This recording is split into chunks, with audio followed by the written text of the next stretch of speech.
Hello दोस्तों, नमस्कार दोस्तों, स्वागत है आप सभी का ऑनलाइन अड्डा फर्स्ट डे यूट्यूब चैनल पर। इस वीडियो में हम बात करें कई बड़ी और लेटेस्ट अपडेट के बारे में जो कि संबंधित है उत्तर प्रदेश शिक्षा सेवा चयन आयोग की मीटिंग के बारे में। उत्तर प्रदेश शिक्षा सेवा चयन आयोग एक मीटिंग करता है और उस मीटिंग के बाद में क्या डिसीजन होता है, क्या फैसला होता है, उसके बारे में इस वीडियो में हम बात करेंगे। साथ ही साथ बात करने वाले हैं टीजीटी पीजीटी एग्ज़ाम के साथ सुपर टीईटी को लेकर भी।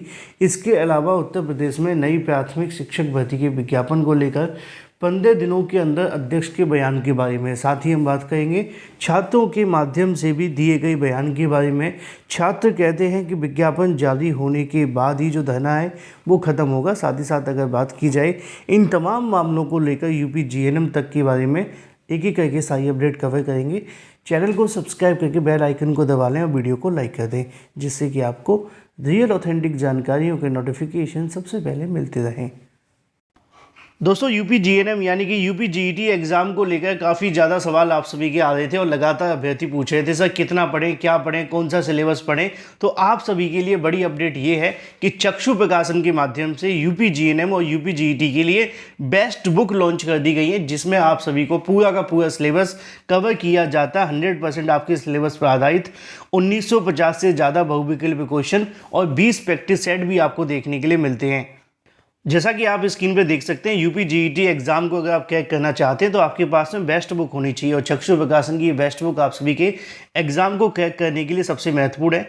इसमें मोस्ट इंपोर्टेंट क्वेश्चन के साथ साथ मोस्ट एक्सपेक्टेड क्वेश्चंस भी देखने के लिए मिलते हैं, प्लस उन सभी क्वेश्चन की सटीक और सही उत्तरमाला व्याख्यात्मक हल के साथ दी जाती है। इतना ही नहीं, यूपी जीएनएम के साथ ही चक्षु प्रकाशन के माध्यम से यूपी जीएनएम की स्टडी गाइड और प्रैक्टिस सेट दोनों ही आते हैं। दोनों को परचेस करके आप अपनी तैयारी को और बेहतर बना सकते हैं।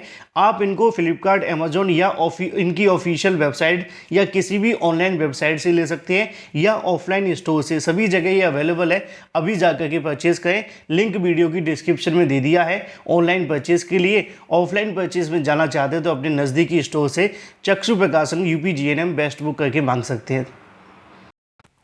तो चलिए शुरुआत करते हैं सबसे पहली अपडेट के बारे में। कल उत्तर प्रदेश शिक्षा सेवा चयन आयोग के ऊपर बड़ी संख्या में अभ्यर्थी मौजूद थे और ऐसा नहीं है कि अभ्यर्थी कहीं चले गए, अभ्यर्थी आज भी वहीं पे मौजूद हैं। कल देर रात को भी अभ्यर्थियों के माध्यम से वहाँ पर धरना प्रदर्शन जारी रहा, अपनी मांगों को लेकर, अपनी चीज़ों को लेकर।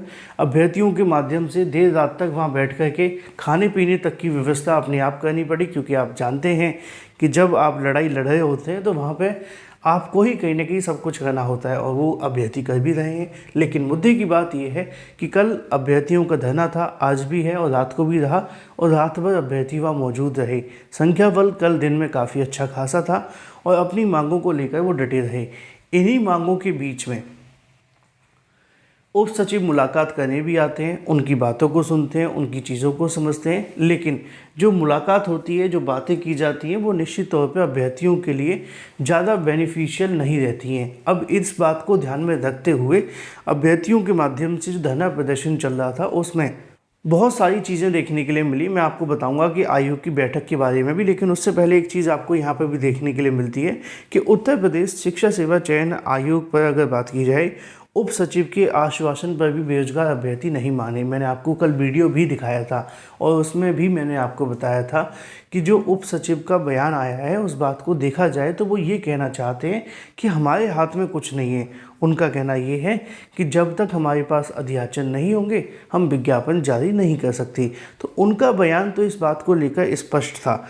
नीचे लिखा भी हुआ है, परिषदीय प्राथमिक स्कूलों में 1 लाख सहायक अध्यापकों की भर्ती की मांग को लेकर बेरोजगार अभ्यर्थी उत्तर प्रदेश शिक्षा सेवा चयन आयोग के बाहर बेमियादी धरने पर बैठ गए।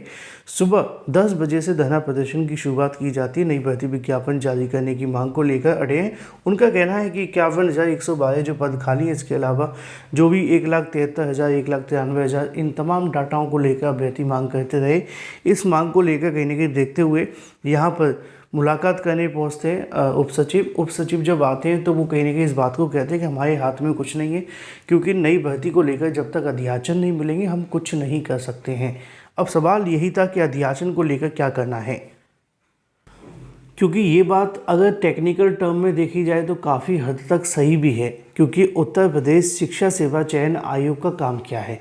उनका काम है उन भर्तियों से संबंधित कार्यों को करना जिसके लिए उनको अध्याचन भेजे जा चुके हैं। अब यहाँ पर अभी तक ना उनके पास कोई अध्याचन है और ना ही ऐसा कुछ हुआ है, तो निश्चित तौर पे उनके लिए समस्या वाली बात तो ये बनी हुई है कि आखिर वो करें तो करें क्या और किस तरीके से कहने की चीज़ों को आगे पहुंचाएं, क्योंकि उनके पास अध्याचन नहीं है। अध्याचन न मिलना इसमें उनकी भी गलती नहीं है, क्योंकि जो संबंधित विभाग है वो अध्याचन भेजेंगे और ज़्यादातर जो विभाग होते हैं यूपी में वो सरकार के आदेश के बाद ही अध्याचन भेजते हैं। ऐसा तो है नहीं है कि अपनी मर्जी से अध्याचन भेज देते हैं।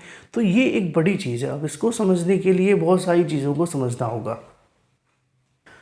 कल इसको लेकर एक बैठक भी होती है। बैठक में क्या होता है आप यहाँ पर भी देखेंगे। शिक्षक भर्ती को लेकर आर पार की लड़ाई।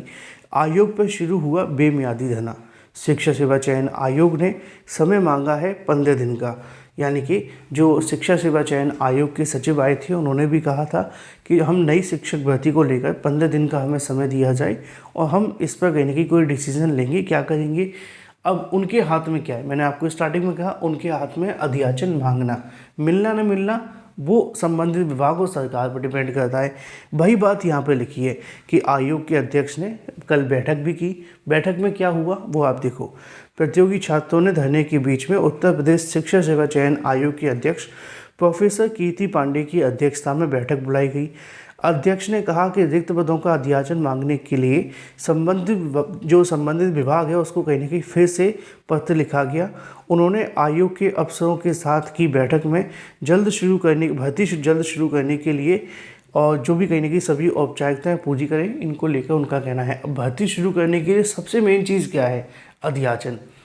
अब आयोग के जो अध्यक्ष हैं उनका कहना है कि कल हमने इसको लेकर बैठक की और सभी संबंधित विभाग, चाहे वो टीजीटी पीजीटी संबंधित हो, चाहे वो नई प्राथमिक शिक्षक भर्ती संबंधित हो या जो भी नई शिक्षक भर्ती संबंधित विभाग है, उनके साथ में बैठक करके उनका कहना है कि हमने नई शिक्षक भर्ती को लेकर जो बैठक है वो की और बैठक के साथ ही उन्होंने विज्ञापन जारी करने को लेकर जो अध्याचन है वो मांगे हैं।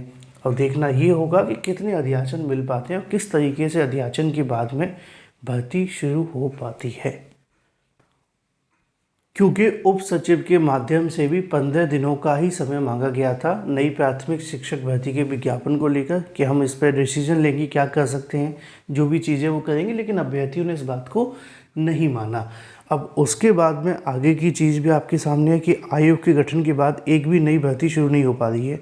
ऐसे में बड़ी संख्या में कहीं ना कहीं नई प्राथमिक शिक्षक भर्ती को लेकर तैयारी करने वाले अभ्यर्थियों की फौज इकट्ठी हो गई है, यानी कि बेरोजगारी दिन ब दिन बढ़ती जा रही है, लेकिन विज्ञापन के नाम पर कुछ भी नहीं हो पा रहा है। अब इस बात को ध्यान में रखते हुए अभ्यर्थी अपनी ओर से मांग कर रहे हैं। अब यहाँ पे अभ्यर्थी इस बात को लेकर पूरे तरीके से स्पष्ट है कि भाई हम कोई समय नहीं देने वाले हैं, हमारे पास जब तक विज्ञापन नहीं आ जाएगा हम यहाँ से नहीं हटेंगे। यानी कि अभ्यर्थियों की एकमात्र मांग है भर्ती का विज्ञापन जारी करना। अब देखना जो भी होगा कि यहाँ आगे होता है क्या, जो भी सही सटीक जानकारी होगी वो आपको दे दी जाएगी। ये प्रयागराज स्थित एननगंज में धरना प्रदर्शन चल रहा है, जहाँ पर शिक्षा सेवा चयन आयोग का दफ्तर है। जो भी अभ्यर्थी है इस बात को ध्यान से रखें, ठीक है। तो कल जो बैठक हुई है उस बैठक में यही डिसीजन लिया गया है कि जो भी विभाग है उनसे एक बार फिर से कहीं ना कहीं जो कह सकते हैं कि तालमेल बैठाया जाए और नई भर्ती को लेकर जो अध्याचन है मांगा जाए। अब अध्याचन मिलेगा कि नहीं, यही तो सवाल है। चलिए बात कर लेते हैं अपनी अगली अपडेट के बारे में, यूपी जीएनएम को लेकर। यूपी जीएनएम की परीक्षा के संबंध में जो एडमिट कार्ड हैं वो आपके जारी होने जा रहे हैं 4 जून 2025 से। आप सभी डाउनलोड कर सकेंगे। Thank you for watching this video.